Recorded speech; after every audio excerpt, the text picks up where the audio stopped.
Vanhu vakawanda vatraya kuita mabusiness asi ari kupwanyika. Atraya rimwe rapwanyika, atraya zvimwe zvapwanyika. Zvinhu zviri kushungurudza vanhu vakawanda kuti zvino chii uye tingaitei.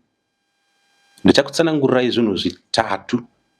Zvinhu izvi kunyatso kuzviteerera ukafungisisa nezvazvo zvinogona kutokubatsira kuchinja upenyu hwako for good. Kana uri mutsva pachannel ino, chitora mukana uno usubscribe kuti ugoramba uchisangana nemamwe mavhidhiyo akaita seawa kuti agokubatsira muupenyu hwako. Chekutanga chandichataura nezvacho ndechekuti bvuma kupusa. Ndochinhu chekutanga. Bvuma kupusa nguva zhinji. Chechipiri ndechekuti ikonomi yenyika yauri kuitira business kana kuti nzvimbo yauri kuitira business inogona kukonzeresa kuti business rako ripwanyike kana kuti risabudirira. Zvoda kuti zviongororwe. Kana tichiti ikonomi, ikonomi yakafanana nemunda. Kana uri murimi anoda kurima zviya, unosarudzawo pane ivhu rakakorera kana kuti ivhu rine utano kuitira kuti mbesa dzako dzigone kukura zvakanaka. Ndizvo zvimwe chetewo nebusiness. Rinodawo ikonomi yakanaka kuitira kuti business rako rigone kukura zvakanaka.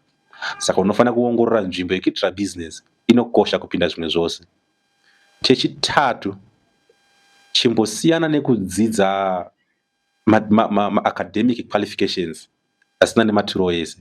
Kana tichiti asina nematuro ese, tiri kureva kuti those academic qualifications nowadays they are outdated. Hadzichaqualify muna 2025. Zvinhu zvakudhara hazvicha-apply. Zvizhinji zvacho hazvicha-apply. But rega nditi unofanira kudzidza vanhu. Tarisa vanhu nekusiyana kwavakaita, vadzidze. Sezvo ucharamba uchidzidza vanhu, uchaona kuti vanhu vane zvinhu zvavanoita muupenyu zvinogona kukonzeresa kuti iwewe uite mari kana kuti iwewe uite rombe. Vanhu ivavo. Panguva imwe chete iyoyo, vanhu ndo maclients emabusiness akasiyana siyana. Saka nezvo unofanira kudzidza kuti vanhu vanofunga sei, yatinoti human behavior, uye inonzi philosophia inonyanya kukosha kupinda zvimwe zvose. Nekuti ndipo panobvira kutengeserana, ndipo panobvira kuronga macontract, madeals, maconnections, ndipo pazvinobvira ipapo. Asi kana usingagone kureadha vanhu, kana kuziva mafungiro anoita vanhu, kana kureadha mabody languages evanhu muchitaura, kana kureadha munhu uchitongotaura naye, unogona kutobohwa munhu anogona kuponesa mangwana kana kuti anogona kupa deal nemari mangwana usingatozive kuti uri kumubohwa, uchitofunga kuti uri kumugonera.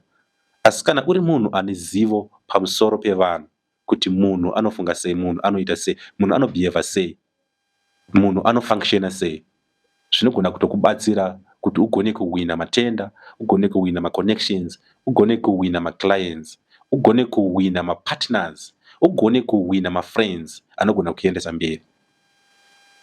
Ndo mashoko andinawo nhasi. So follow for more.